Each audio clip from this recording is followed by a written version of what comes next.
കോട്ടയം ജില്ലയിൽ മീനച്ചിൽ താലൂക്കിലാണ് ഏറ്റവും കൂടുതൽ കനത്ത മഴയും അതേ തുടർന്നുള്ള ഉരുൾപൊട്ടലും നാശനഷ്ടങ്ങളും എല്ലാം സംഭവിച്ചത്.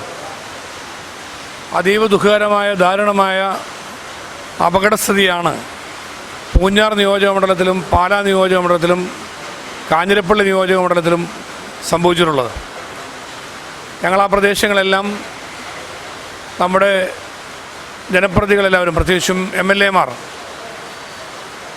പാലായുമായി ബന്ധപ്പെട്ട് മാണി സി കാപ്പൻ MLA-യും പൂഞ്ഞാറിൽ MJ സെബാസ്റ്റ്യൻ MLA-യും നേതൃത്വം കൊടുത്തുകൊണ്ട് ആൻ്റോ ആൻ്റണി MP അടക്കം ഈരാറ്റുപേട്ടയിലും പാലായിലും കേന്ദ്രീകരിച്ചുകൊണ്ട് ദുരിതാശ്വാസ പ്രവർത്തനങ്ങളും രക്ഷാപ്രവർത്തനങ്ങളുമെല്ലാം കോട്ടയം ജില്ലാ കളക്ടറുടെയും കോട്ടയം ജില്ലാ പോലീസ് ചീഫിൻ്റെയും നേതൃത്വത്തിൽ കാര്യക്ഷമതയോടെ നിർവഹിക്കുകയുണ്ടായി. ഇവിടെ പയ്യാനിത്തോട്ടം അവിടെ ഉണ്ടായ ഈ ദുരന്തത്തിൽ അമ്മയും മകനും 2 പേരാണ് മരണപ്പെട്ടത്. നിരവധി നാശനഷ്ടങ്ങളാണ്, വലിയ നാശനഷ്ടങ്ങളാണ് ഉണ്ടായിട്ടുള്ളത്. വീടുകൾ തകർന്നതും അതുപോലെ തന്നെ പശുക്കളെല്ലാം അവരുടെ അതുപോലെ ഒരുപാട് എല്ലാ ജീവനോപാധികളെല്ലാം നഷ്ടപ്പെട്ടു. അങ്ങനത്തെ ഒരു അവസ്ഥയിലാണ് ഭൂരിപക്ഷം ജനങ്ങളും ഉള്ളത്. ഈരാറ്റുപേട്ടയിൽ ജില്ലാ കളക്ടറുടെ നേതൃത്വത്തിൽ ബന്ധപ്പെട്ട മുഴുവൻ ഉദ്യോഗസ്ഥരും പങ്കെടുത്തുകൊണ്ട് യോഗം ബഹുമാനപ്പെട്ട മുഖ്യമന്ത്രിയുമായി കാര്യങ്ങൾ സംസാരിച്ചു. മുഖ്യമന്ത്രി നിർദ്ദേശിച്ചത് പ്രകാരം ഈരാറ്റുപേട്ടയിലും പാലായിലും 2 പ്രത്യേകമായ യോഗങ്ങൾ ചേർന്നു. പാലാ RDO ഉൾപ്പെടെയുള്ള മീനച്ചിൽ താലൂക്കിലെ ഉദ്യോഗസ്ഥരെല്ലാവരും അലേർട്ടായി ഇന്നലെ രാത്രി 2 മണി മുതൽ ജില്ലാ കളക്ടർ അടക്കം രംഗത്തുണ്ട്. ഇപ്പോഴും മഴ തുടരുകയാണ്. പക്ഷേ എങ്കിലും നാശനഷ്ടങ്ങൾ സംഭവിച്ചിരിക്കുന്നത് പാലായിലും പൂഞ്ഞാർ ഈരാറ്റുപേട്ട പ്രദേശങ്ങളിലും വ്യാപാര സ്ഥാപനങ്ങളിലെല്ലാം ചെളിയും അതുപോലെ തന്നെ ഈ വെള്ളം കയറി മുഴുവൻ സാധനങ്ങളും നഷ്ടപ്പെട്ടൊരവസ്ഥയാണ് കാണാൻ കഴിയുക.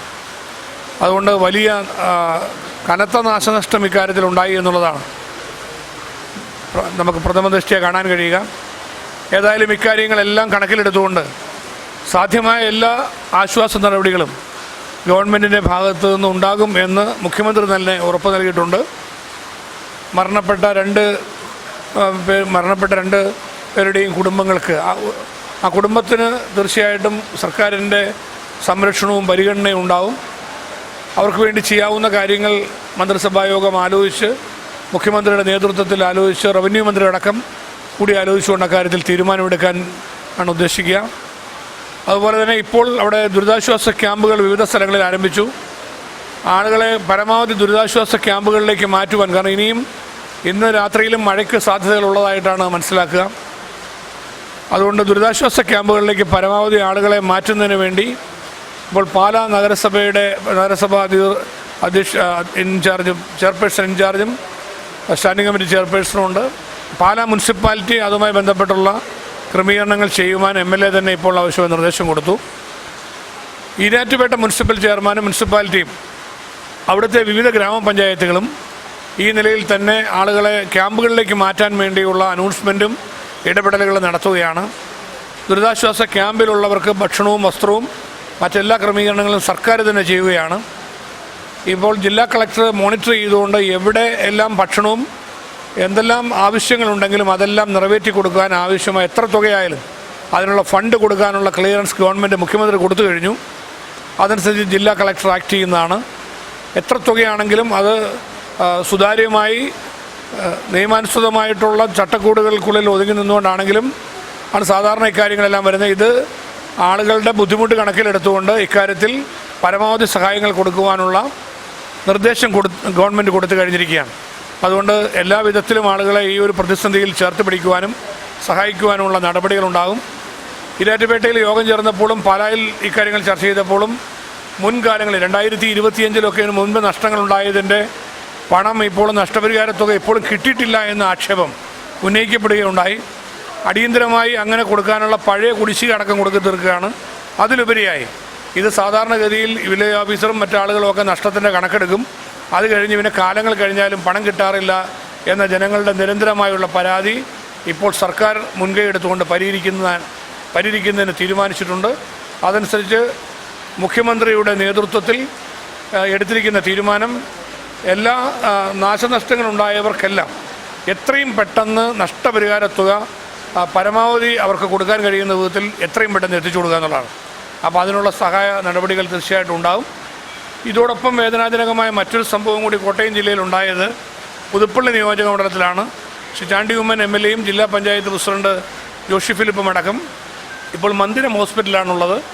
മന്ദിരം ഹോസ്പിറ്റലിൽ അവിടെ ജലജീവൻ മിഷന് വേണ്ടി നിർമ്മിച്ചിരുന്ന ഒരു ടാങ്കിൽ അവർ കയർ കെട്ടി ഒരാങ്ങളെയും പെങ്ങളും അവർ കളിക്കുന്നതിന് വേണ്ടി ഇറങ്ങിയതാണ് എന്ന് മനസ്സിലാക്കുന്നു. അങ്ങനെ ഇറങ്ങിയ സന്ദർഭത്തിൽ ആ കൊച്ച് മരണപ്പെടുകയുണ്ടായി. 1ാം ക്ലാസ്സിൽ പഠിക്കുന്നൊരു കുട്ടിയാണ്.